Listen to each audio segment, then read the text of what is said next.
Hello, friends. If you're facing a cold, try cinnamon. It's more than just a spice.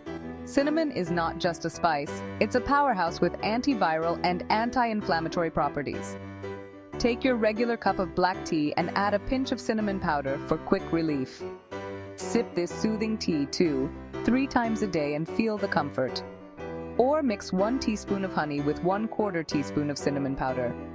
Take this sweet remedy twice a day for at least 3 days. Say goodbye to cold and sore throat with the magic of cinnamon. Try it now. Like, share, and subscribe for more health tips. Stay healthy, stay safe.